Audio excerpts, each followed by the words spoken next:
Que a graça e a paz do Senhor e Salvador Jesus Cristo seja convosco nessa manhã, amém? Desejo a todos vocês um sábado muito feliz e abençoado, e agradeço ao Senhor pelo privilégio que me deu de passar esses dias aqui com vocês. É a segunda vez que eu venho aqui na Bahia, mas no norte da Bahia é a primeira vez. Eu estive no sul fazendo um acampamento, um retiro espiritual de carnaval da igreja de Itamaraju. Isso foi no ano de 2016, se eu não me engano. Então já faz algum tempo que eu não venho por aqui. Louvado seja o Senhor mais uma vez por essa oportunidade. Agradeço pelo convite do Luciano e da família. Agradeço também pelo pastor que contribuiu e abriu as portas para que essa ocasião ocorresse. E agradeço por cada pessoa que está envolvida também, de maneira direta ou indireta, com a programação.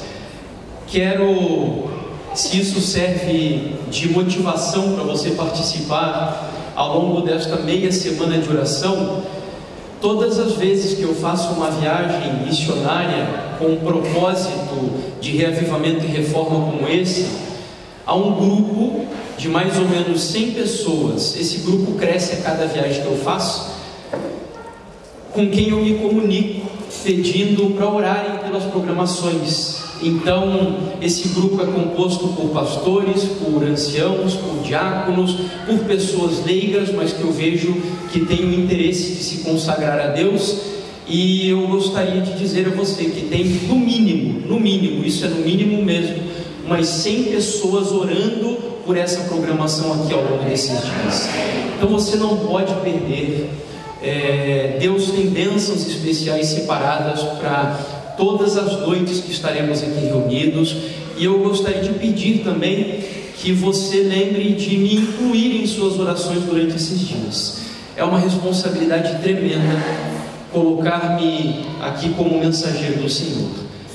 Pesa sobre a minha vida online dizer algo que desvie vocês, que desmotive vocês, e por essa razão eu imploro de verdade que durante todos os dias nas suas orações matutinas ou vespertinas, que você inclua o nome desse pecador miserável chamado Jefferson Araújo nas suas orações, para que Deus me use para a glória dele e para que você saia daqui edificado e mais preparado para a vinda do Senhor Jesus.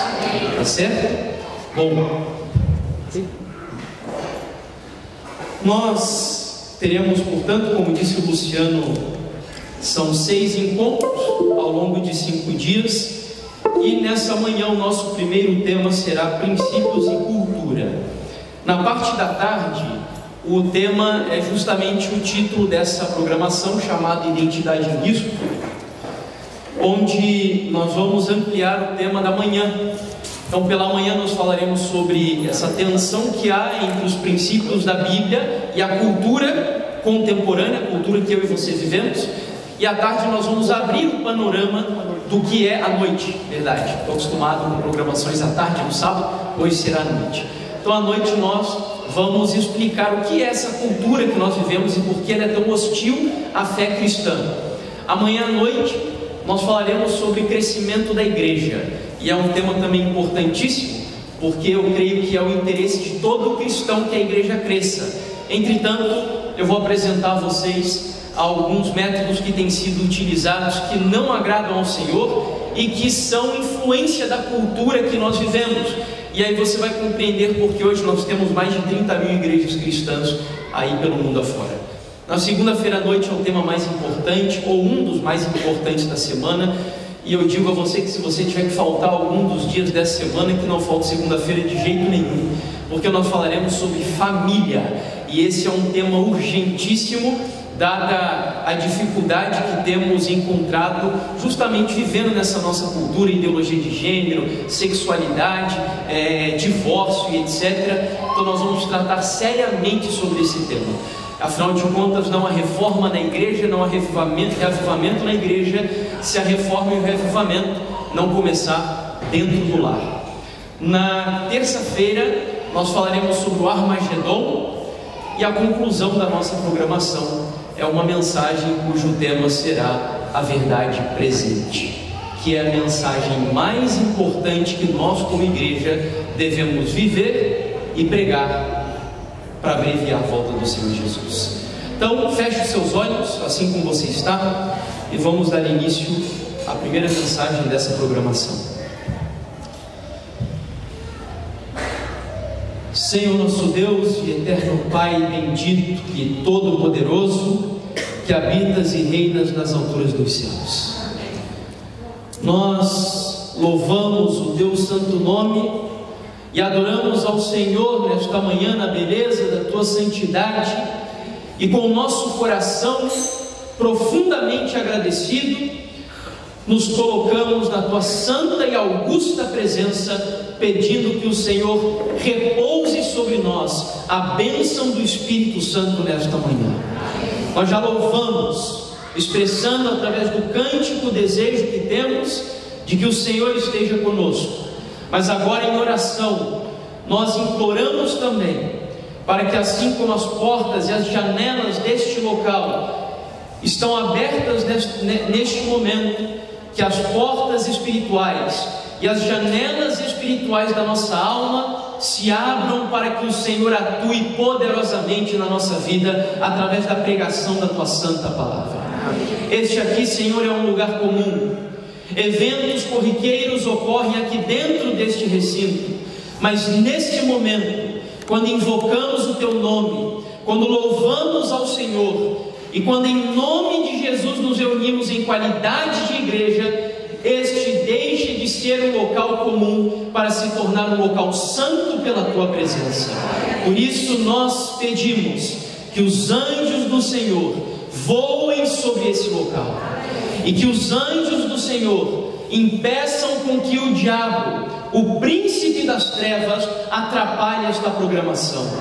Que ninguém, Senhor, seja distraído, que nem o sono, nem o cansaço, que absolutamente nada impeça com que o poder da tua palavra transforme a nossa vida. Usa a minha vida, Pai, e que simbolicamente, aqui atrás deste púlpito, que eu esteja escondido atrás da rocha dos séculos, que é Cristo Jesus.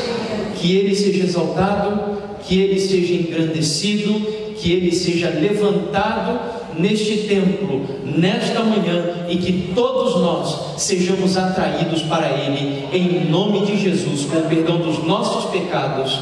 Amém, Senhor.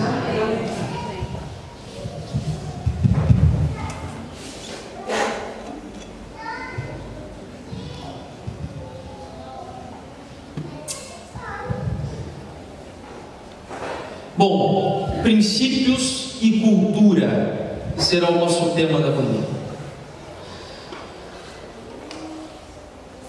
Crianças selvagens ou meninos lobo.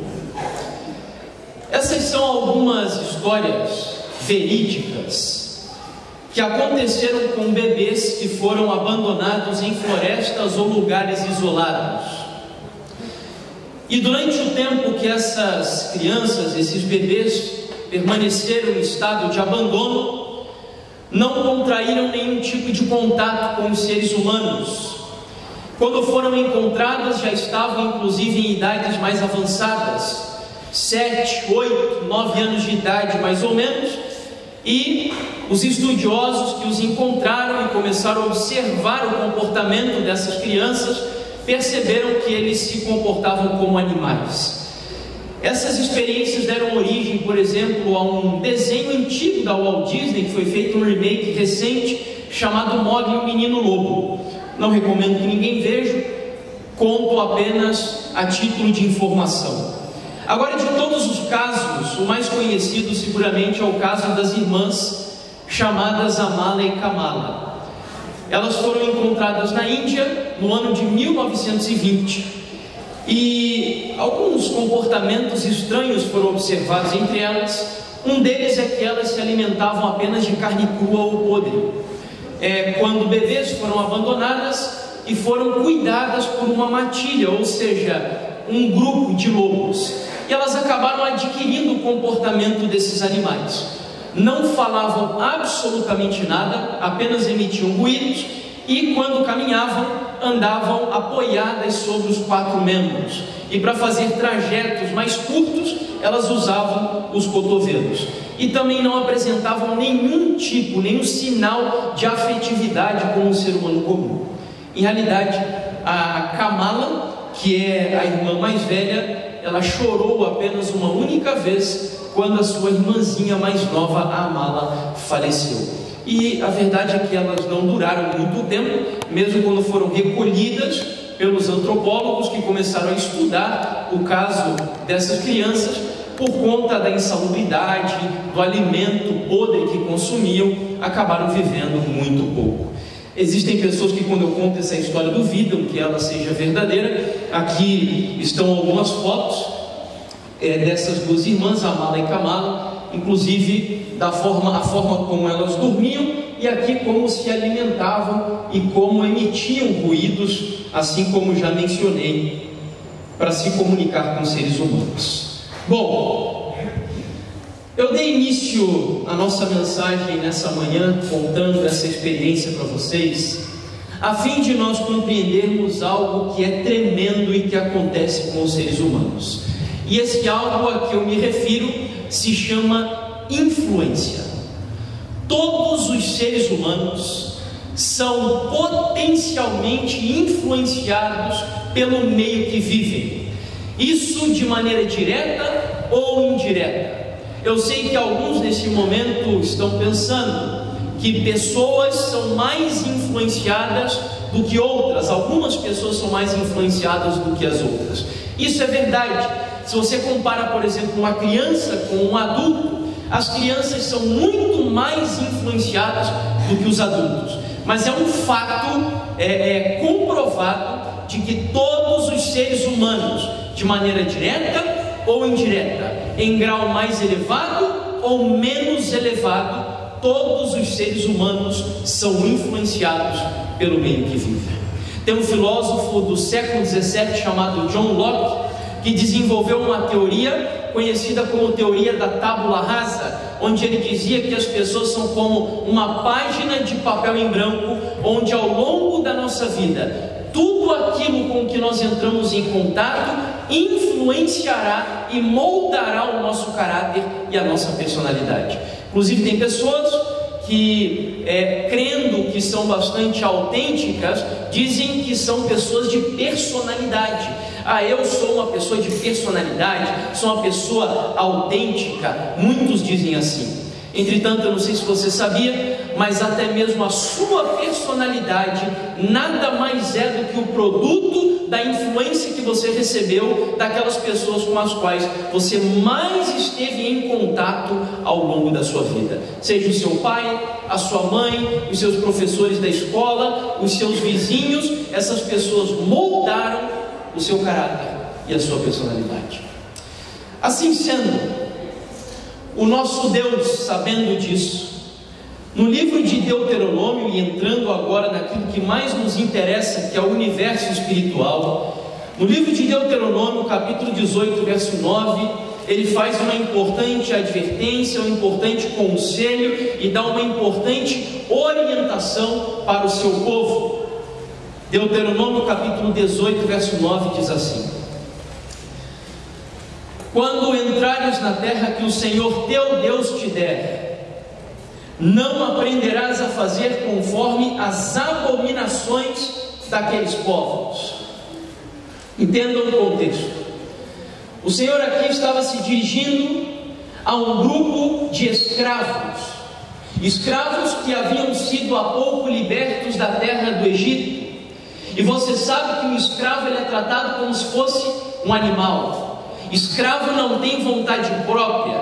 Escravo é privado daquela faculdade que é a mais importante dada por Deus aos seres humanos, chamada individualidade. O escravo não tem direito de escolha, não tem opção, não tem liberdade. Ele é tratado como um animal. E assim sendo, o Senhor, quando liberta esse grupo de 2 milhões de escravos da terra do Egito, a ponto de serem introduzidos na terra de Canaã, a terra prometida, ele fica preocupado porque essas pessoas não estavam acostumadas a lidar com a livre escolha, com a liberdade de opção. E assim sendo, o Senhor dá ao longo de 40 anos uma série de instruções, de princípios para o seu povo, preparando-os para herdar a terra prometida. Orientações dietéticas na área da alimentação, orientações na área da mordomia, na área da maneira de se vestir, no relacionamento sexual e etc. Ele dá uma série de orientações para o seu povo ao longo de 40 anos. Porém, aqui no livro de Deuteronômio, além das orientações, ele faz uma advertência: tenham cuidado, porque quando vocês estiverem se aproximando de Canaã, vocês vão entrar em contato com pessoas, com culturas, com estilos de vida que são totalmente diferentes daqueles que eu ensinei para vocês ao longo desses 40 anos. E o Senhor, ele chama tudo isso de abominação. Se você tiver curiosidade, é só você pegar uma concordância bíblica e buscar nessa concordância pelo sentido da palavra abominação nas Sagradas Escrituras.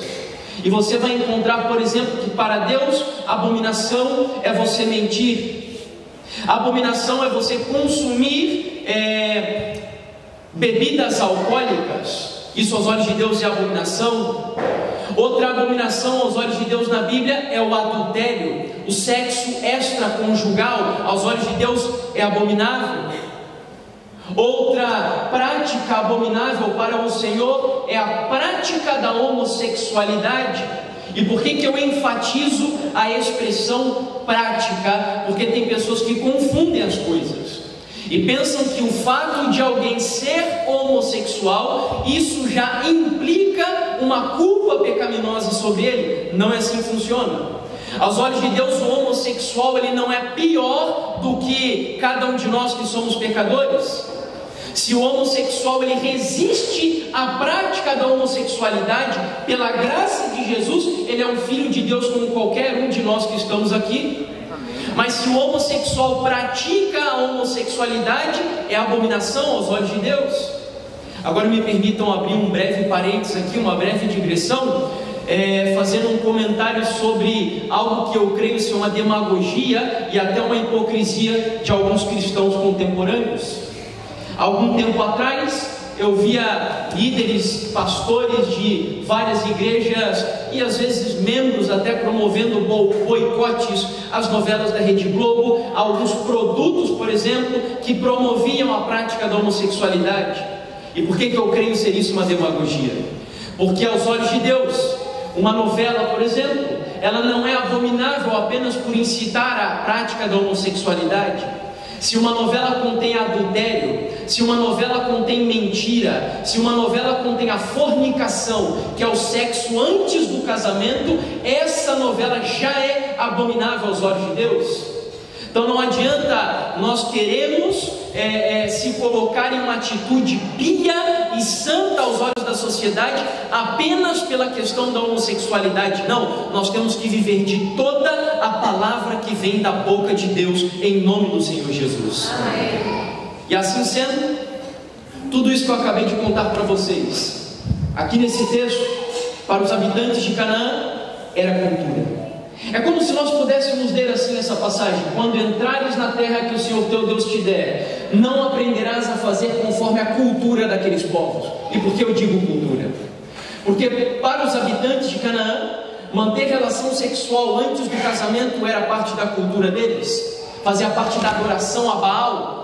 Quanto mais sexo se praticava, mais o Deus Sol, que na visão deles era Baal, era incitado a enviar a chuva sobre o planeta Terra, porque na concepção dos cananeus, a chuva nada mais era do que o sêmen do Deus Sol. Então eles queriam que quanto mais relação sexual fizesse, mais o Deus Sol ficava animado, motivado a regar o solo da agricultura dos cananeus. Então, tudo isso que eu mencionei para vocês, a mentira, a bebida alcoólica e, inclusive, esqueci de mencionar, a alimentação de carnes imundas, tudo isso para o cananeu era parte da cultura deles. Então Deus diz assim: tenham cuidado, todos querem Canaã. Terra de Canaã é uma terra muito boa, mana, leite e mel. mas nessa trajetória vocês vão se deparar com culturas hostis aos princípios que eu lhes ensinei, então tenham muito cuidado. E assim sendo, o povo do Senhor, no final dessa trajetória de 40 anos, acampam em um vale, chamado Vale de Sitim. E acampados nesse vale, eles estavam a poucos metros de entrar em Canaã. O único obstáculo entre eles e Canaã era um rio, chamado Rio Jordão, muito famoso, conhecido pela maioria talvez dos que estão aqui. Então, para o povo de Deus havia poucos passos até entrarem na terra prometida. Para um Deus que abriu o Mar Vermelho, abriu o Rio Jordão, era algo muito simples. Então o povo do Senhor estava ali acampado. Já haviam vencido muitos gigantes. O rei de Og, por exemplo, a Bíblia diz que ele era tão grande, tão pesado, que a cama dele media cerca de 3 metros e era de ferro. E o povo de Deus venceu esses inimigos. E assim eles acamparam no Vale de Sitim. Estavam apenas aguardando a ordem de Deus para entrar na terra prometida. E eu volto a enfatizar, eles estavam a poucos passos, a poucos metros de entrar na Canaã terrestre.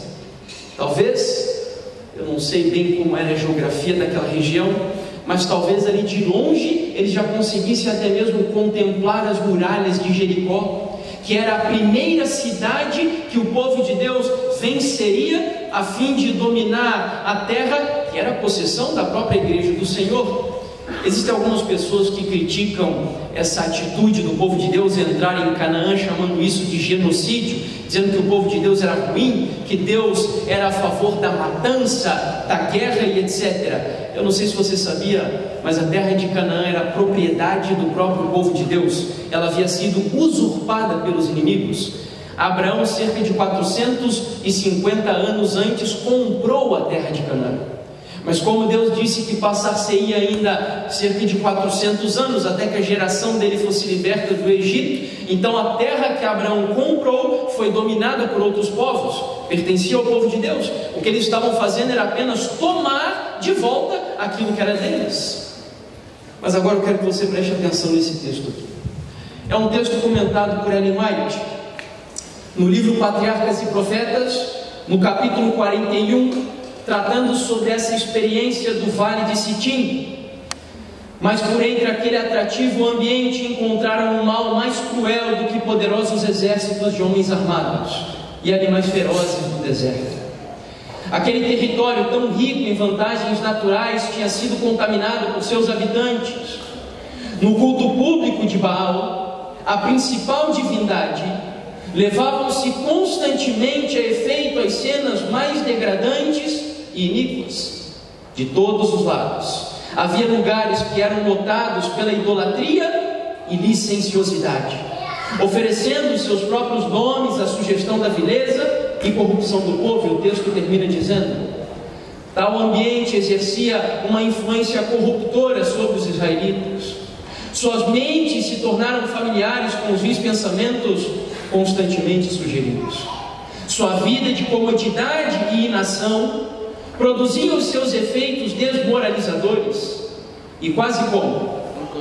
Inconscientemente, sem perceber, sem notar, sem se dar conta, estavam a afastar-se de Deus e chegando a uma condição em que seriam fáceis presas da tentação.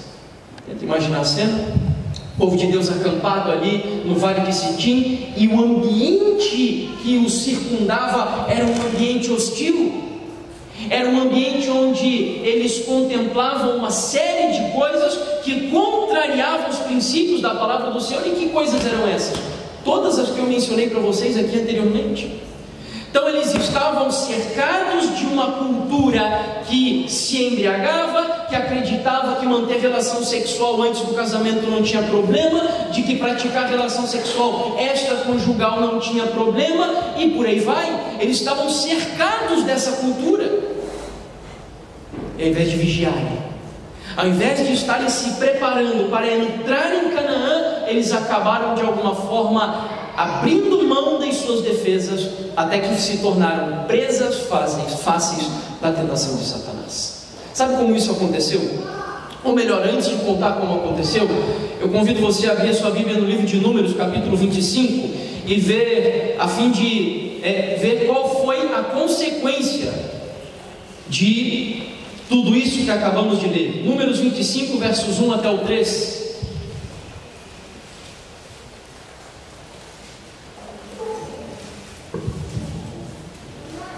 Diz assim a palavra do Senhor: habitando Israel em Sitim, o vale de Sitim, começou o povo a fazer o quê? O que o povo começou a fazer? Prostituir-se com as filhas dos moabitas. Estas convidaram o povo ao sacrifício dos seus deuses, e o povo comeu e inclinou seus deuses delas, a idolatria. Juntando-se Israel a Baal-peor, a ira do Senhor se acendeu contra Israel. Olha que coisa terrível. O povo começou a se prostituir. Sabe que eu li um livro recente, escrito inclusive por um católico, um livro muito bom chamado era alguma coisa de revolução cultural. Eu não me lembro exatamente todo o título do livro, mas no livro ele dizia que o principal objetivo do inimigo, a fim de corromper os princípios da palavra de Deus, é perverter sexualmente a civilização ocidental, que foi desenvolvida pelas bases da moral judaico-cristã, como eu e você aprendemos.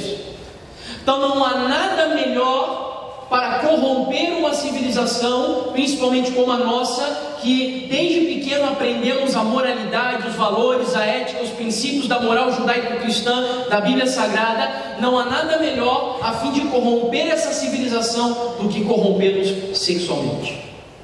E aí você começa a entender por que nós estamos vivendo tudo isso que vivemos hoje. Por que Pablo Vittar, por exemplo, está dizendo que vai desenvolver o seu trabalho especificamente nesse ano para adolescentes e crianças? Por que Anitta hoje é tão venerada por crianças? Eu me lembro que, como carioca, eu sempre gostei muito, antes de me converter, de funk. E me lembro que naquela minha época, onde eu gostava de funk, havia os funks que nós chamávamos lá no Rio de Janeiro de proibidão. Mas os proibidão da minha época hoje se tornaram populares, normal, e inclusive crianças estão ouvindo e os pais estão achando bonitinho dentro da sua casa e dentro das próprias escolas. E foi exatamente o que aconteceu aqui. Houve uma corrupção moral. Só que antes dessa corrupção moral, alguns passos foram dados a fim de chegar o inimigo nesse propósito. Sabe qual foi o primeiro deles? Ele usou alguém de dentro, chamado Balaão. Como Balaão era um homem de Deus, um homem que dizia ser cristão, judeu ali no caso, um homem que era conhecido como profeta de Deus, o povo do Senhor acreditava em tudo aquilo que ele falava. Assim sendo, o diabo penetrou no coração de Balaão e usou Balaão para corromper a igreja do Senhor ali naquele momento. Sabe qual foi a sugestão de Balaão? Igreja, vamos para uma festa. Afinal de contas, nós temos que ser luz no meio dos midianitas e das moabitas. Então vamos participar da festa deles. Nós temos que ser o sal. Vamos lá e naquele ambiente, e conquistando a amizade deles naquele ambiente, nós então os traremos para o nosso Deus e a nossa religião. Como eu disse, como Balaão era um homem de dentro, o povo acreditou e foram até essa festa. Isso que eu estou contando para vocês está relatado no livro Patriarcas e Profetas, e também na tradição judaica, no livro de Flávio Josefo. Eles contam essa experiência, esse passo a passo que eu estou contando para vocês, e que eu acredito que se repete hoje. Então, quando o povo do Senhor estava ali naquele ambiente festivo, eles começaram a ouvir algumas músicas que faziam com que os princípios deles fossem rebaixados. Eu não sei se você sabe, mas Ellen White diz que a música ela é tão poderosa que, dependendo da forma como é tocada, dependendo do estilo que você está ouvindo, dependendo do ritmo que é tocado, ela pode incitar as suas paixões inferiores. E ali estava o povo do Senhor, no meio daquela festa, daquela celebração, com mulheres vestidas de forma indecente e dançando de maneira sensual.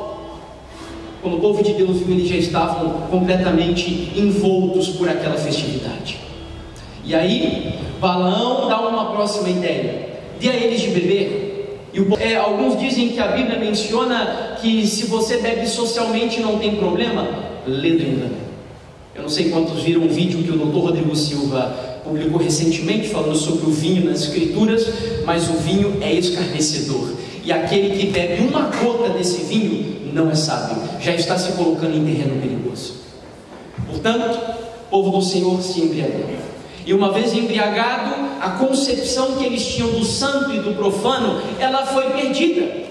Eles já não tinham mais a noção do que era um ambiente sagrado e um ambiente profano. Eles já não tinham mais noção do que era princípio e do que era cultura. E assim começaram a misturar tudo. Quando não muito tarde, vieram as mulheres. E aí eles começaram a se relacionar sexualmente com aquelas mulheres. E quando já estavam tão apaixonados, tão enfeitiçados pelas mulheres ali, midianitas e moabitas, elas chegaram no ponto para o qual o diabo os queria levar. E sabe que ponto foi esse? Sacrifique no altar de Baal. E eles sacrificaram. Eu sempre costumo dizer que esse é o alfa e o ômega de Satanás. Todas as tentações que ele sugere para mim, para você, são apenas estratégias a fim de chegar no objetivo final. Se você olha para Jesus no deserto, ele ficou fazendo isso, ele deu voltas e voltas até que ele chegou no objetivo final. Tudo isso te darei, se prostrados me. Esse é o objetivo de Satanás. Esse é o objetivo dele. E ele conseguiu aquilo. Para você ter uma ideia da gravidade de tudo isso e de quão perdidos alguns estavam nessa ocasião, houve um homem que teve a audácia, enquanto a ira de Deus estava sendo derramada sobre o acampamento, ele pegou uma mulher, entrou dentro da sua tenda, começou a se relacionar sexualmente com ela, enquanto a praga estava caindo sobre o acampamento. Um homem de Deus, chamado Finéias, cheio do zelo do Senhor, pegou uma lança, foi até a tenda e fez um espetinho desse casal lá dentro, cravou eles no meio, e a tenda e a praga foi cessada imediatamente. Sabe, amigos, essa história, embora seja dramática e triste, eu lhes conto porque eu acredito que ela tem lições importantes para mim e para você. Sabe que se nós pudéssemos resumir a batalha que aconteceu ali, lembrando o povo de Deus do Vale de Sitim, a poucos passos de entrar em Canaã, então eles faltava muito pouco para aquele povo que caminhou no deserto receber a promessa de Deus. Sabe que eu acredito que a última estratégia de Satanás para impedir com que um grupo de pessoas entrasse na terra prometida foi usar a cultura daquela época para corromper os princípios do povo de Deus. E agora eu preciso abrir um novo parênteses um pouquinho mais longo aqui no nosso estudo. Qual é o objetivo? Nós precisamos definir, aqui está um pouco escuro, qual é a diferença entre princípio e cultura. Já que falamos sobre isso, nós precisamos entender o que é um princípio bíblico e o que é a cultura, para entendermos se há semelhanças e se há diferenças, e sabermos como nos comportar no nosso contexto atual, porque esse tema é extremamente presente. Desde o século XIX, à tarde nós falaremos um pouquinho sobre isso. Com o avanço dos estudos antropológicos, sociológicos, das ciências sociais, da psicologia, os teólogos começaram a ficar encantados com isso tudo. E assim desenvolveu-se no cristianismo uma nova corrente teológica chamada teologia liberal. E a teologia liberal, ela faz uma reinterpretação da Bíblia Sagrada à luz da nossa cultura contemporânea. E esse é o perigo. E é o que nós veremos na parte da tarde. Por isso você não pode faltar de jeito nenhum. Para você entender o que é o evangelicalismo, o cristianismo no tempo que vivemos. Você já ouviu falar, por exemplo, de relativismo? Alguns já devem ter ouvido. Pluralismo, ecumenismo, sincretismo religioso. Nós vamos mostrar como isso tudo, que faz parte do ambiente acadêmico, universitário, escolar, está influenciando o comportamento da igreja. Talvez aqui sentado nessa manhã tenham pessoas relativistas sem saber que estão sendo influenciadas por isso. Então nós vamos à tarde ver. Mas antes disso, façamos aqui a distinção. Princípio, em primeiro lugar. O doutor Paulo Cândido, que é adventista, na revista Adventista do mês de março, eu creio que foi de 2016, definiu o princípio da seguinte maneira: são as revelações de Deus a todas as pessoas e transcende o tempo e espaço, história e geografia. Ou seja, princípios bíblicos são aplicáveis a todas as pessoas em qualquer tempo histórico e em todos os lugares. Deu para entender? Princípio são regras, são valores que vão orientar a sua vida, que vão te dar um norte, uma direção. Antes de você tomar qualquer decisão, os princípios são aqueles que vão falar aqui, ó, na tua mente, não no teu coração. Princípio não tem a ver com sentimento. Mas eu sinto, por exemplo, um jovem, a menina não crê nos princípios que ele crê, que é o que a Bíblia chama de relacionamento em jugo desigual. Alguns acreditam que essa lei não vale mais para os dias de hoje. Isso é um princípio ou não é um princípio bíblico? O que vocês acham, não é? É um princípio. Mas aí o jovem começa a se relacionar com uma moça, e ele diz que ele sente que Deus está falando com ele, que ele tem uma obra para fazer na vida dela, que ele está apaixonado por ela, e que ela corresponde a essa paixão. Princípio não é sentimento. O princípio vai dizer na tua cabeça que o que Deus diz nas Escrituras é jugo desigual. No mínimo, dê um estudo para essa moça, ajude essa moça, oriente essa moça antes de pensar em se relacionar com ela. Princípios, mais um. Por exemplo, nessa nossa época, é comum dizer que o jovem, na sua adolescência, já 12, 13 anos de idade, ele já tem que se descobrir sexualmente. Então é normal ele já iniciar a vida sexual com os 12, 13, 14 anos de idade. Isso faz parte da nossa cultura.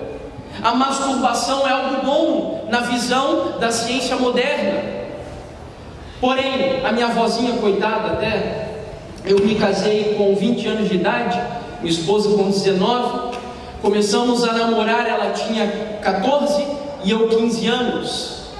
E graças ao Senhor, graças aos princípios que aprendemos na Bíblia Sagrada, nós nos casamos virgens para a honra e glória de Deus. E eu conto isso para minha avó e minha avó não acredita. Ah, meu neto, pare com isso, você está mentindo para a avó, hoje em dia é normal isso tudo, não vem com essa conversa não. Ela não acredita, porque está influenciada pela nossa cultura. Mas a Bíblia Sagrada diz que o sexo antes do casamento é fornicação. E a regra que está aqui dentro da palavra de Deus, como vimos aqui no princípio, ele é atemporal. Não importa o tempo, mas Deus disse isso há cerca de 3.000 anos atrás. A cultura era outra? Não, meu querido. A cultura era outra, mas em nome de Jesus o Deus era o mesmo e será para todo sempre. Amém. Então aquilo que ele diz há 2.000, 3.000, 4.000, 1 milhão de anos atrás, ainda vale para os dias de hoje. Se você mora na Europa, na Ásia, na África, mas é um cristão orientado pela Bíblia Sagrada, o que vai conduzir a sua vida não é o seu continente, não é o seu país, não é a cultura do local onde você está, é a santa e justa palavra de Deus. É ela que conduz o cristão. Atemporal, universal. Sabe um outro problema que nós temos hoje, principalmente em lugares quentes, como de onde eu nasci, o Rio de Janeiro, aqui na Bahia? A Bíblia Sagrada tem ou não tem princípios sobre vestuário? Sim ou não? Tem princípios. E quais são os princípios bíblicos sobre a maneira de se vestir? Cite alguns deles apenas. Modéstia, o que mais? Decência, pudor, são princípios. Então, independente de você viver em um local mais quente ou um local mais frio, se você é um cristão, se você aceitou o Senhor Jesus como teu Salvador pessoal, você deve obedecer os princípios bíblicos. de modéstia, e não só para mulheres. Quando nós falamos de modéstia, normalmente nós pensamos que isso é para mulheres. Não, hoje em dia a nossa sociedade é terrível. Até mesmo os homens estão se vestindo de maneira indecente, utilizando calças apertadas, evidenciando as suas genitálias diante das pessoas. Decência, pudor. Sabe o que é pudor? É você se olhar no espelho e você ter aquele senso de vergonha. Você imaginar como que a pessoa com a qual você está em contato, ela vai te enxergar vestida daquela maneira.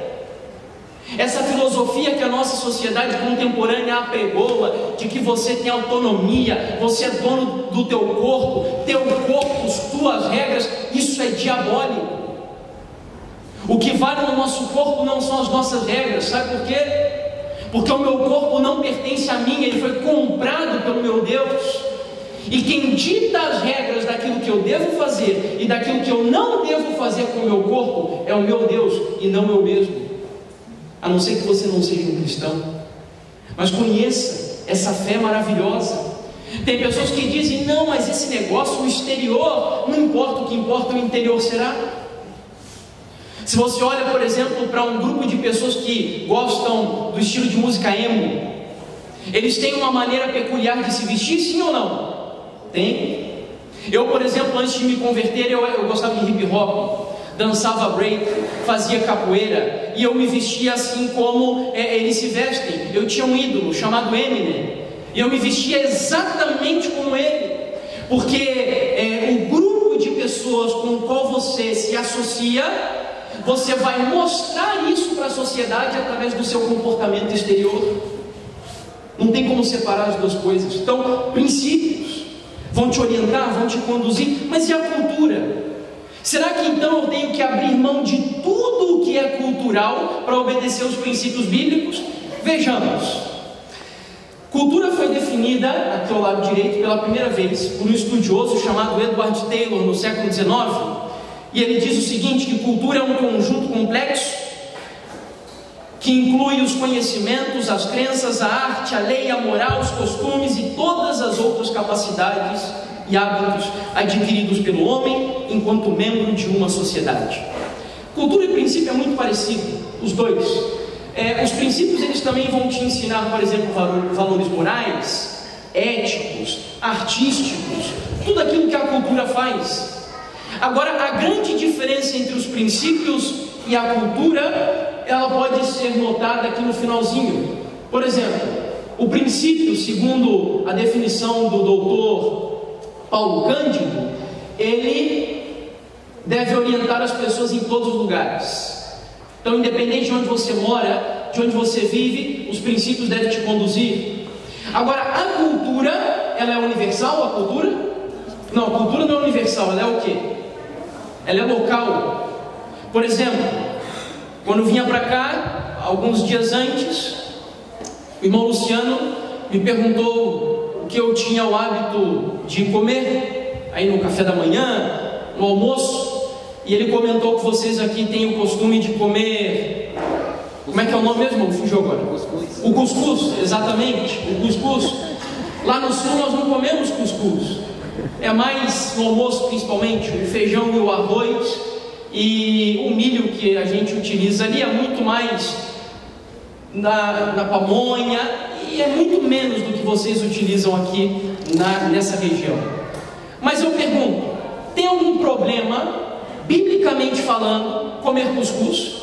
É algum pecado comer cuscuz? Talvez se fosse alguns baianos aí deixariam de ser até cristão, né? De tanto que gostam, é igual a gente lá no sul com arroz e feijão, gostamos muito também.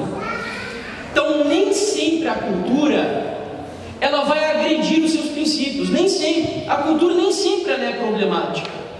A questão é que a cultura ela é local, ela é regional. Deus já me deu o privilégio, por exemplo, de pregar lá em Manaus, e eu não sei se foi aquela igreja ou se todas se comportam dessa maneira lá em Manaus, mas foi sensacional a experiência. Uma igreja fervorosa, cada sentença que eu dizia era amém, glória a Deus. A igreja participava com muito fervor. Lá no sul o povo já é mais pacato, mais sério, mais pomposo. Então é até mais difícil você pregar lá na nossa região. O povo não é tão caloroso, mas não tem problema, é cultura. Agora, quando a cultura ela entra em choque com os princípios, eu tenho que fazer uma escolha. Aí eu fico com qual? Se eu sou um cristão, com os princípios.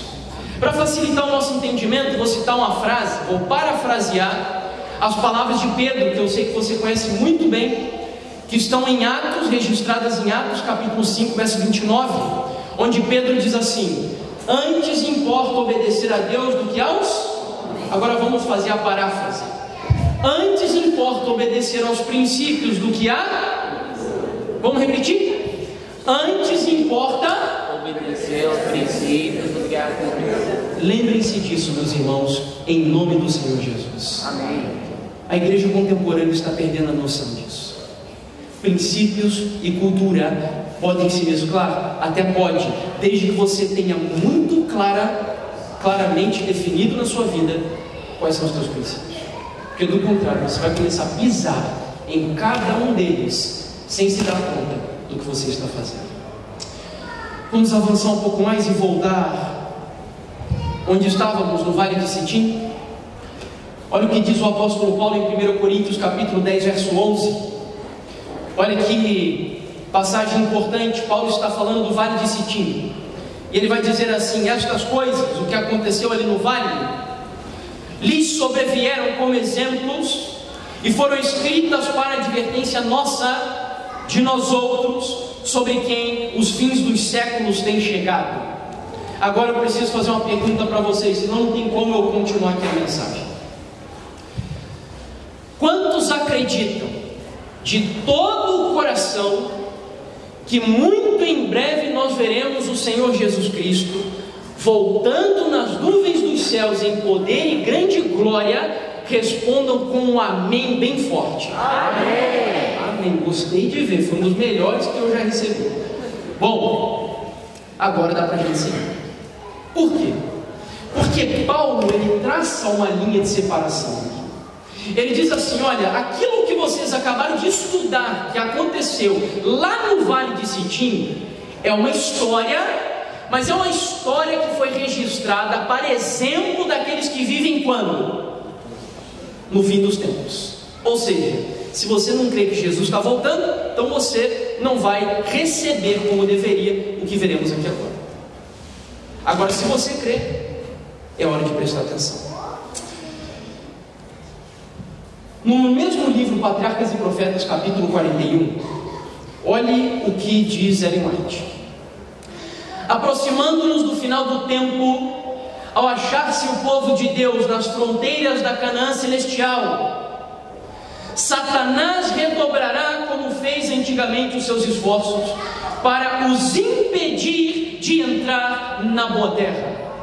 E sempre que eu leio esse texto, eu costumo dizer que em nome de Jesus o diabo esteja repreendido e ele não tem autoridade para tirar nenhum de nós de entrar na terra prometida.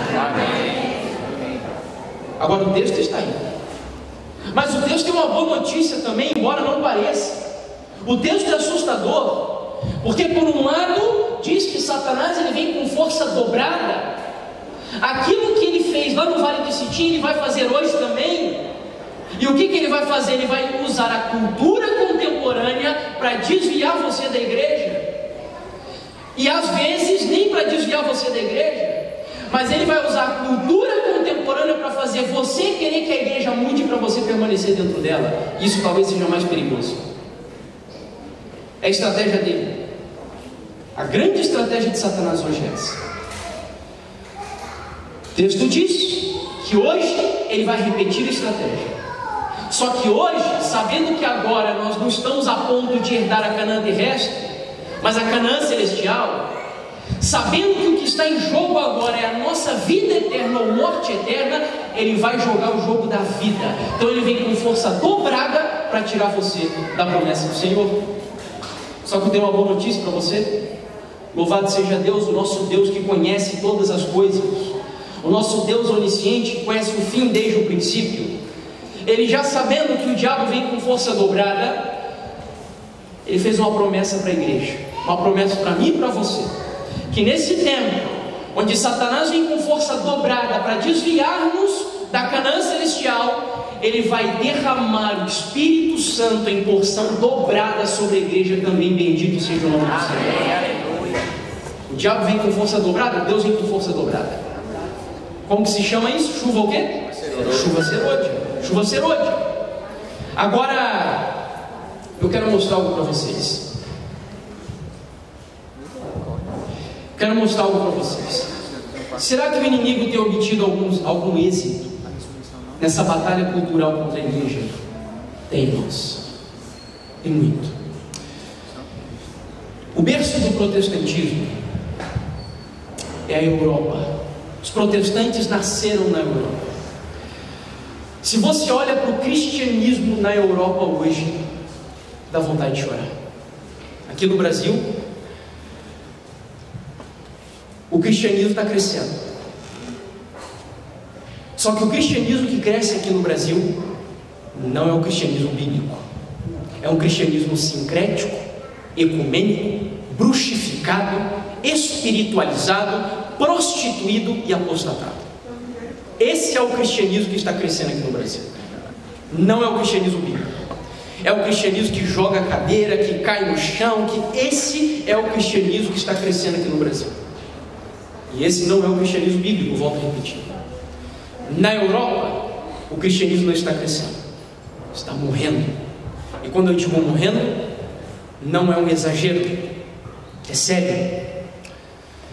Essa matéria aqui, por exemplo, da BBC de Londres, diz que lá em Londres mesmo, na Inglaterra, 1/4 dos cristãos, ou 25% dos cristãos, dizem que a ressurreição de Cristo não é um fato verídico, não aconteceu. Eu não estou falando aqui de mundanos. A matéria diz que 25% dos cristãos que moram na Inglaterra não acreditam mais que Jesus Cristo saiu da sepultura. Ele ainda está lá dentro dela. Sabe por que isso? Influência da academia, das universidades. Porque as universidades, elas partem do seguinte pressuposto: eu só posso crer naquilo que eu posso provar.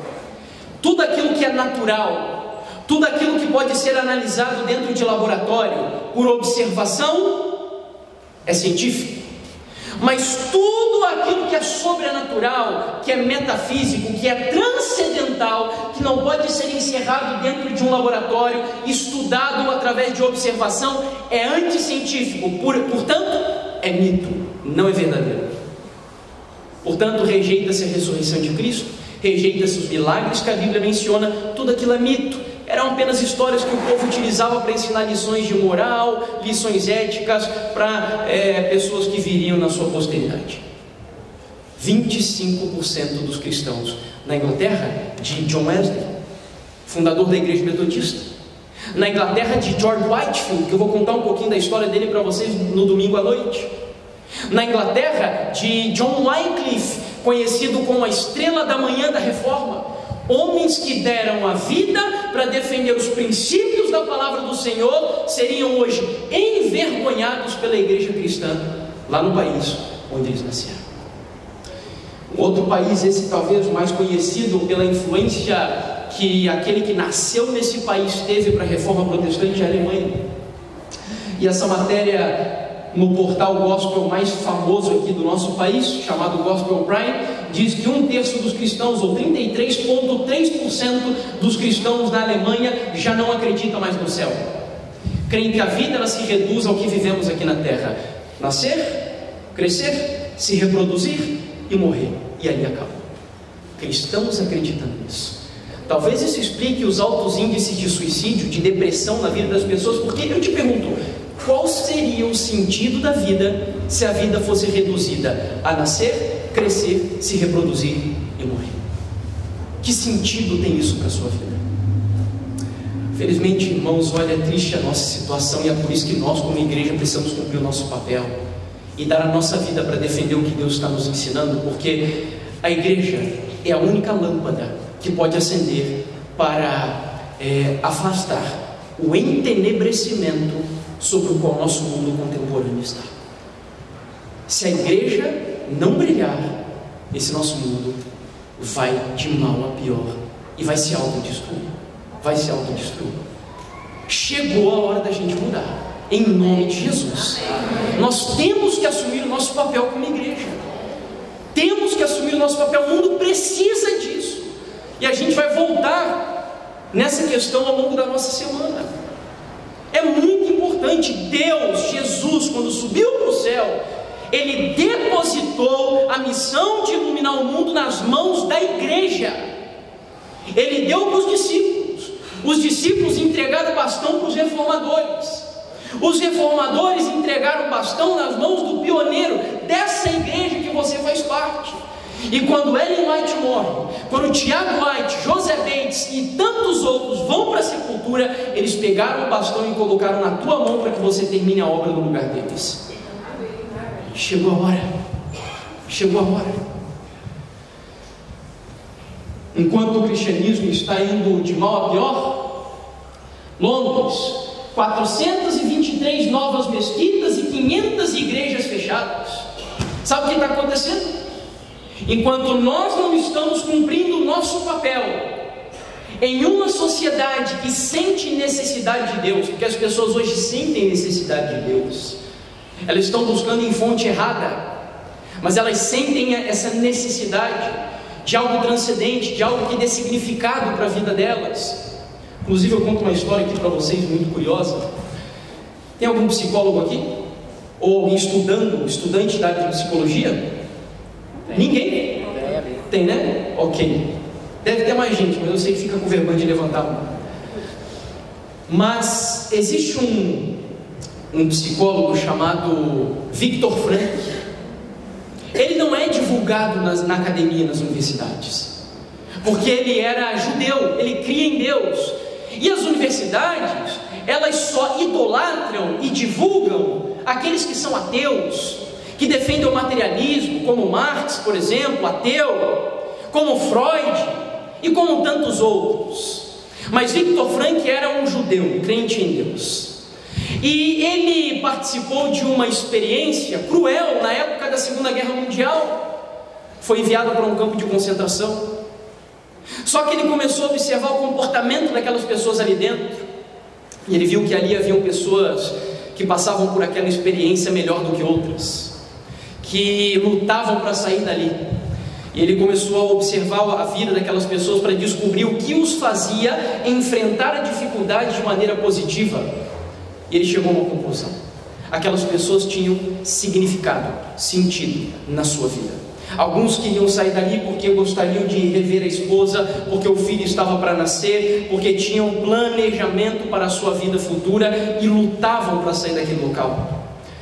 E o estudo dele foi tão sério, ele foi tão a fundo nisso, que ele desenvolveu um método de tratamento psicológico chamado logoterapia, que não é muito divulgado, quase nada divulgado pela academia. E sabe qual é o método de tratamento da logoterapia? É trazer para as pessoas o significado na vida delas, que elas perderam.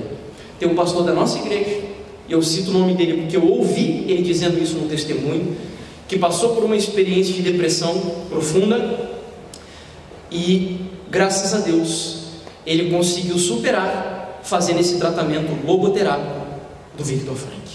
E por que eu conto isso para vocês? Porque é para vocês entenderem como esse mundo hostil que vivemos está anulando o cristianismo, como as pessoas precisam de significado na sua vida. E assim sendo, enquanto os cristãos não estão cumprindo esse papel lá na Europa, o Islã está. E por que o Islã está crescendo tanto assim? Porque se você vê uma família islâmica, eles são fiéis aos princípios deles, sim ou não? Demais até. Matam pelos princípios. Agora nós cristãos não fomos ensinados a matar pelos princípios que cremos, mas Jesus deu uma lição para a gente: não matar pelos princípios, mas se necessário for, morrer e não abrir mão deles. Isso Jesus nos ensinou. Nós estamos entrando na reta final aqui do nosso estudo, do nosso tema, e eu preciso mostrar algo para vocês. Eu peço licença para aqueles que estão nos visitando de outras igrejas. Eu vou me dirigir agora de maneira especial aos adventistas, mas isso serve também para os amigos de outras denominações que estão aqui nos visitando. porque esse é um dilema que está sendo vivido por batistas, assembleianos e irmãos de várias outras igrejas, presbiterianas. Todos estão vivendo esse dilema, não é só exclusivo dos adventistas. O doutor Alberto Tim, pastor adventista que hoje é diretor associado do White State, lá nos Estados Unidos da América, no ano de 2001, escreveu um artigo, que eu digo de caráter profético até, na revista Adventista, e o título do artigo era: podemos ainda ser considerados o povo da Bíblia? Era uma pergunta. E eu extraí alguns trechos desse artigo. Estudos sociológicos da religião têm demonstrado que os movimentos religiosos surgem normalmente com o propósito de reformar a cultura na qual existem. Mas no segundo século de sua existência, depois que faleceram os pioneiros e aqueles que os conheceram, esses mesmos movimentos tendem a perder a sua identidade. É o título da nossa programação, Identidade em Risco. O que ele está dizendo? Todos os movimentos religiosos que se levantaram na história, batistas, presbiterianos, luteranos, calvinistas, wesleyanos, adventistas, todos eles se levantaram com uma missão: reformar a cultura na qual eles existiam. Mas 200 anos depois da existência do movimento, o que começava a acontecer? O inverso. A cultura começava a influenciar a igreja. Aí ele vai dizer, e aí perdia a sua própria identidade, e ele termina dizendo aqui, e a ser reabsorvidos pela própria cultura que originalmente tensionaram reformar. A Igreja Adventista do Sétimo Dia se depara hoje com os desafios próprios do segundo século da sua existência. Mas, somando-se a isso, ela vive também num mundo em que os apelos ecumênicos e tendências pluralistas estão inibindo e impedindo grande número de denominações cristãs de falarem de suas diferenças doutrinárias. Sob as fortes correntes da globalização ecumênica, tais denominações acabaram perdendo quase que completamente a sua própria identidade. Isso nos leva a indagar: não estaria também a Igreja Adventista do Sétimo Dia correndo o risco de perder a sua identidade? Sabe que ali ao longo do artigo ele cita um caso interessante. Eu acho legal nós fazermos aqui o estudo de caso. Quantos aqui dentro hoje que são adventistas têm os 10 mandamentos decorados? Mas, espera lá, desde o versículo 3 até o versículo 17 do livro de Êxodo. Não apenas quando a Bíblia diz ali: não farás para ti imagem de escultura, mas seguindo toda a passagem. Quantos têm os 10 mandamentos completos memorizados? Levante a sua mão. Bem alto, bem alto. Ok, temos aqui umas 10 pessoas mais ou menos. Estamos em quantos? Uns 100 e pouquinho? Umas 200 pessoas? Ok. Nesse artigo, ele conta a história do pastor Andrews, que foi o primeiro missionário adventista enviado para o exterior. E certa vez chegaram para ele e perguntaram o seguinte: pastor Andrews, se a Bíblia se perdesse, você seria capaz de reproduzi-la de memória? Ele disse assim: o Antigo Testamento creio que teria dificuldades, mas caso o Novo Testamento se perdesse, eu poderia reproduzi-lo palavra por palavra. Louvado seja Deus. E aí surge a pergunta: podemos ainda ser considerados o povo da Bíblia? Deus me deu o privilégio, na última viagem que fiz semana passada, antes de vir para cá, em Criciúma, e eu preguei na igreja do nosso pastor, editor da CPB, que faz um trabalho brilhante. Sou um grande admirador do trabalho dele. Conheci a família do Michelson Borges. A família dele congrega na igreja central de Criciúma. E a mãe dele estava ali presente. E uma pessoa, no momento em que eu a cumprimentava, ela ficou perto de mim, se aproximou e disse o seguinte: olha, essa daqui é a mãe do Michelson Borges. Eu a cumprimentei, dei um abraço ali nela, falei da admiração que tem pelo trabalho do filho. E então essa mesma pessoa disse assim: olha, essa senhora, que é a dona Enedina, ela está copiando a Bíblia manualmente pela 3ª vez. pela terceira vez. E naquele momento, como que num flash assim, na minha mente veio toda essa história dos valdenses que copiavam a Bíblia manualmente, dos reformadores que começaram a traduzir a Bíblia também para os seus idiomas natais e gêneros. E aí a pergunta fica: estamos perdendo a nossa identidade? Podemos ainda ser considerados o povo da Bíblia? Bom, sabe que sempre é um dilema quando eu entro nesse tema. Algumas pessoas, líderes de jovens principalmente, ficam preocupados, dizendo: mas se a gente busca um adventismo, um cristianismo mais tradicional, os jovens vão cair fora, os jovens não vão querer saber. Será mesmo? Eu acredito que não, acredito que muito pelo contrário, tem provas científicas para isso. Mas eu trouxe só uma delas aqui. O PhD em Sociologia, chamado Edwin Hernandes, disse o seguinte no artigo: pesquisas recentes mostram que quando as principais denominações afrouxam a sua observância tradicional, seja do domingo ou do sábado, e outras práticas da igreja, os seus membros se sentiram destituídos dos benefícios de pertencer a tal religião, o senso distinto de identidade e de pertencer àquela comunidade. Essa situação levou a um declínio inesperado no número de membros de forma contínua entre a década de 60 e 90. As seguintes denominações sofreram uma diminuição significativa de membros: os metodistas 39%, os presbiterianos 34%, batistas 50%, Igreja de Cristo 48% e episcopal 46%. Todas essas igrejas tradicionais, reformadas, fiéis a uma teologia bíblica, lógico que na visão deles, mas com uma teologia conservadora, tradicional, pensaram em mudar agora o estilo do culto, da adoração, da liturgia, para agradar a massa, os jovens, os mundanos. E o que aconteceu? Queda em número de membros. Por quê? Porque as pessoas até entravam, ficavam ali 2, 3 anos, mas não tinha identidade. Eu como o que eles comem, assisto o que eles assistem, frequento os lugares que eles frequentam, falo como eles falam, e só porque eu digo que amo a Jesus eu vou me salvar e eles vão se perder? Não, eu vou lá junto com eles então. Você entendeu? Identidade, queridos, é aquilo que te faz diferente. O cristianismo, ele é uma proposta radical, radicalmente diferente de tudo aquilo que o mundo está propondo. Nós estamos vivendo em uma guerra de cosmovisões. O que é a cosmovisão? É o óculos que você pega e coloca no teu olho, e você vai enxergar o mundo dessa maneira. Nós temos hoje algumas cosmovisões que predominam: a pós-moderna, que estudaremos à tarde, a marxista, a materialista histórica. Nós temos a humanista, a existencialista e a cristã. E aí outras, obviamente. Não tem como nós misturarmos. Eu vou propor no último dia eu vou fazer uma proposta para aqueles que tiverem. Se você seguir essa proposta, você vai estar trabalhando para moldar a tua cosmovisão como cristão adventista do sétimo dia. Vai ser no final da nossa programação. Eu não gosto de passar pelos lugares só para entreter o povo, para dar informações para o povo. Isso daqui não vai ajudar nada na tua trajetória, mas nada mesmo, tá?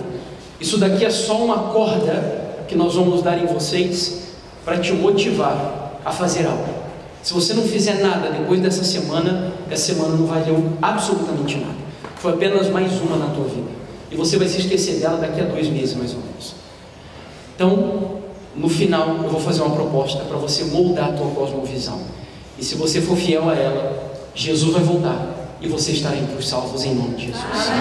Não terminamos ainda, embora tenha aparecido um fechamento, e agora eu vou para o fechamento da mensagem. No ano de 1972,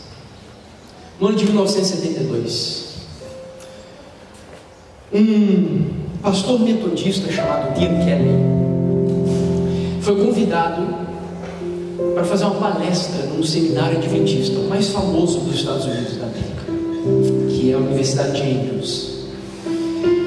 Ele tinha escrito um livro. O título do livro era Por que as igrejas conservadoras estão crescendo?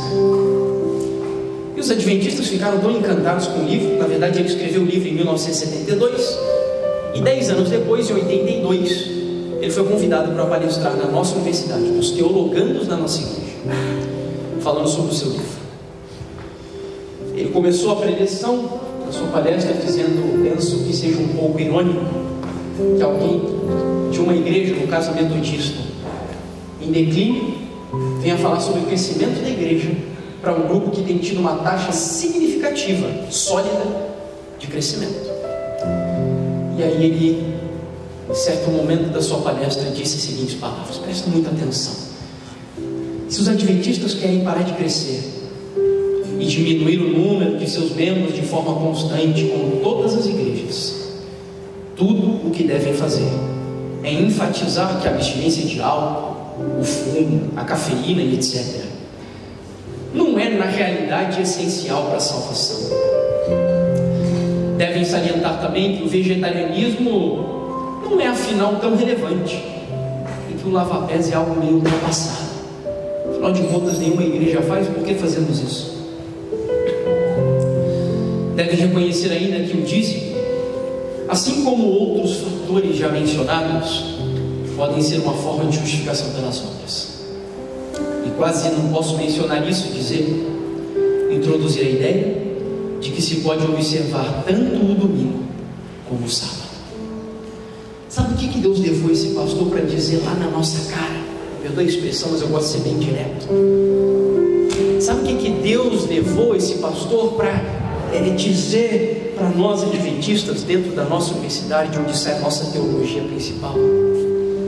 Se você quer acabar com a igreja, se você quer anular a obra dela, se você quer fazer com que ela perca a sua relevância, é simples: abra mão da sua identidade, abra mão daquilo que faz essa igreja diferente, critique aquilo que torna essa igreja diferente, não viva aquilo que essa igreja orienta você a viver.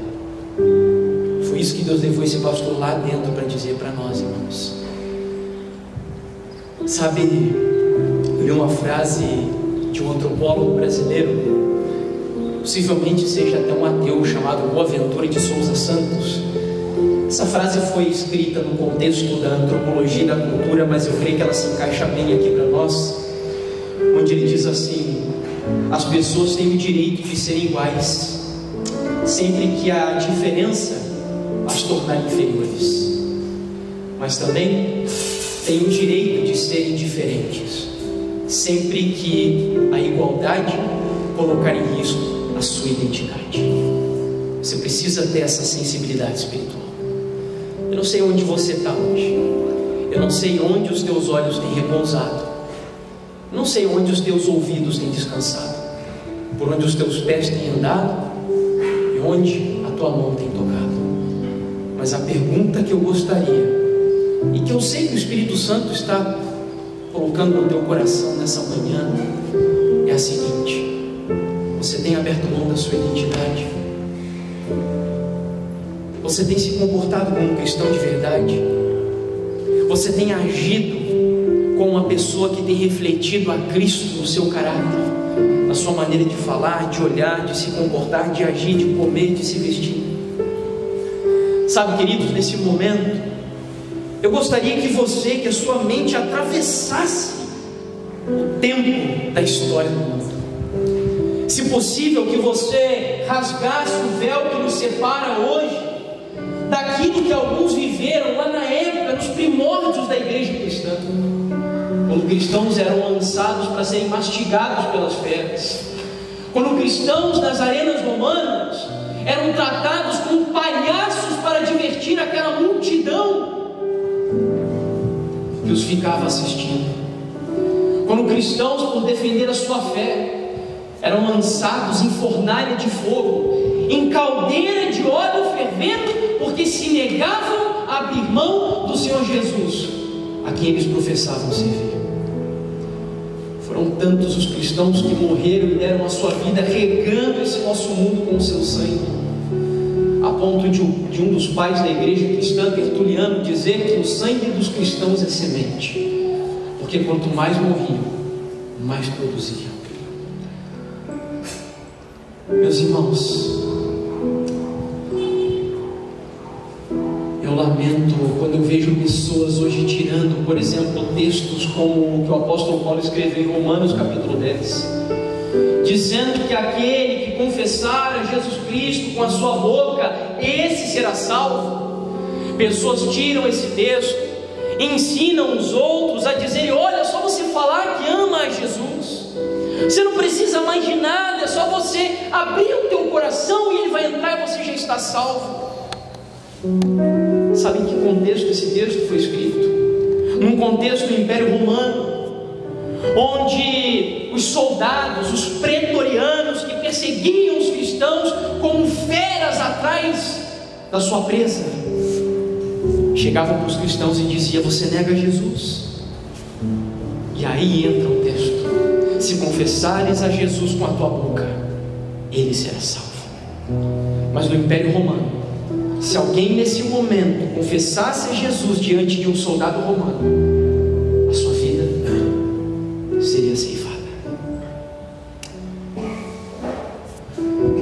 Tem uma frase, um parágrafo de Ellen White, que eu levo esse parágrafo como se fosse um hino de vitória para a minha vida. Quando a religião de Cristo for mais desprezada, quando sua lei mais desprezada for, então deve o nosso zelo ser mais ardoroso e nosso ânimo e firmeza mais inabaláveis. Permanecer em defesa da verdade e da justiça quando a maioria nos abandona, ferir as batalhas do Senhor quando são poucos os campeões. Essa será a nossa prova. Naquele tempo, devemos tirar calor da frieza dos outros, coragem da sua covardia e lealdade da sua traição. Eu gostaria de terminar nessa manhã fazendo um apelo especial para vocês. Nós vamos ter uma mensagem musical agora, mas enquanto a mensagem é entoada, eu queria convidar todos aqueles que ao longo dessa mensagem, que o Espírito Santo falou no seu coração, que o Espírito Santo lhe apontou alguma área na sua vida onde você não tem sido fiel aos seus princípios. Eu não sei que área é essa, Deus sabe. E se como uma flecha aguda o Espírito pôs no teu coração, se você ouviu a voz dele nessa manhã, não endureça, vem aqui à frente. Se é na área daquilo que você tem assistido, se é nos ambientes onde você tem frequentado, se é na forma como você tem se vestido e você precisa melhorar, você precisa avançar, você precisa se vestir como um cristão ou uma cristã decente aos olhos de Deus, eu não sei que área, irmãos, só você e o teu Deus sabe. Mas enquanto cantamos, se você quer pedir pela misericórdia dele e pelo poder que vem do Calvário, para você vencer e você entregar nas mãos do Senhor essa área da sua vida nessa manhã, para Ele te ajudar a ser fiel, eu te convido a vir aqui à frente enquanto ela canta, e eu vou fazer uma oração muito especial com você.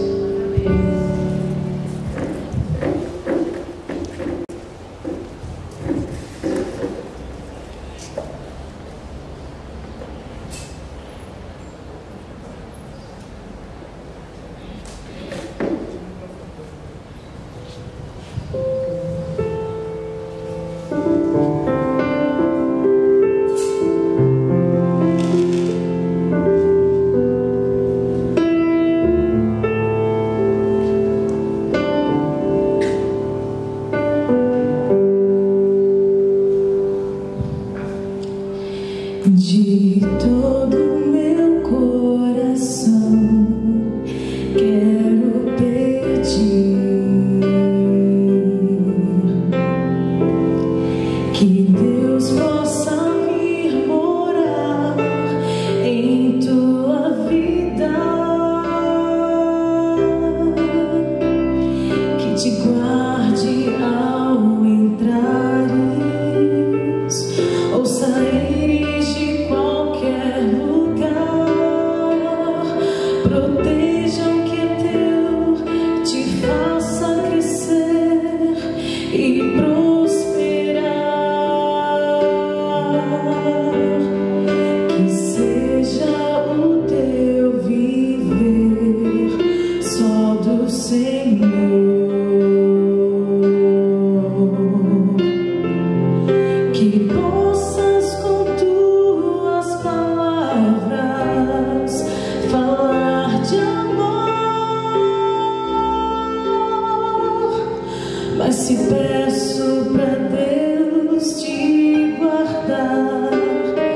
Preciso também te dizer, permita que Deus transforme teu viver.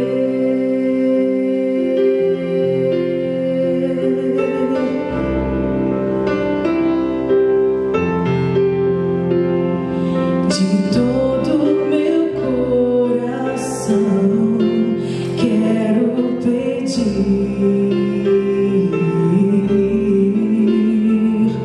que Deus possa vir morar em tua vida, que te guarde ao entrares ou saíres de qualquer lugar. Proteja o que deu, te faça crescer e prosperar. Que seja o teu viver só do Senhor. Que possas com tuas palavras falar de amor. Mas se peço pra Deus te guardar, preciso também te dizer, permita que Deus transforme teu viver, para que viva sem medo e sem culpa, para que encontres a paz do Senhor, sem perder a esperança de ver Jesus voltar. Eu peço pra Deus te guardar, mas preciso também te dizer, permita que Deus transforme teu viver.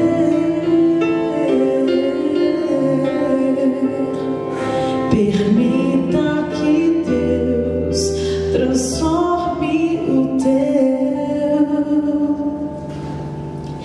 viver.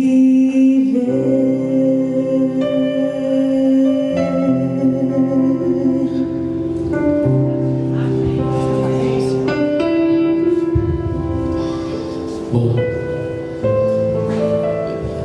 antes da gente orar, queria dizer duas coisas para vocês. Ao longo dessa semana, nós teremos muitos momentos de apelo como esse.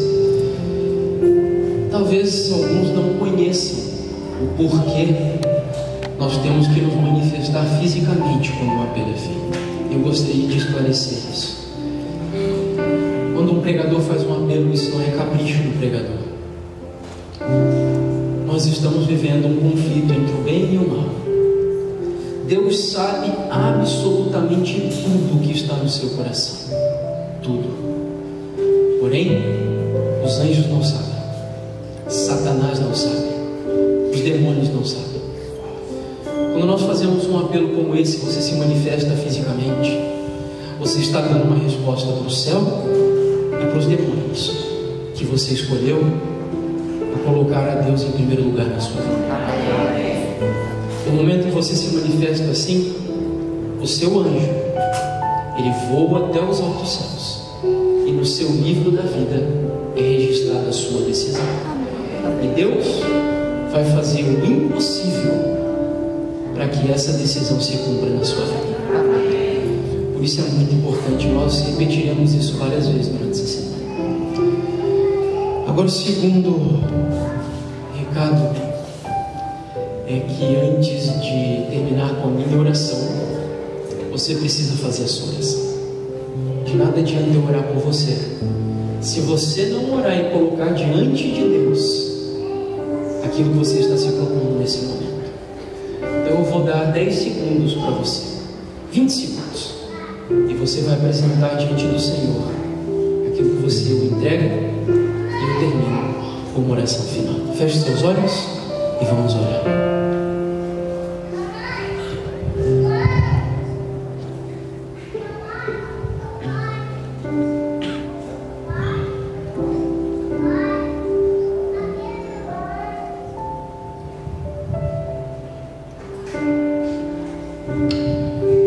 Senhor, meu Deus e querido Pai, neste momento estão subindo várias orações ao Senhor,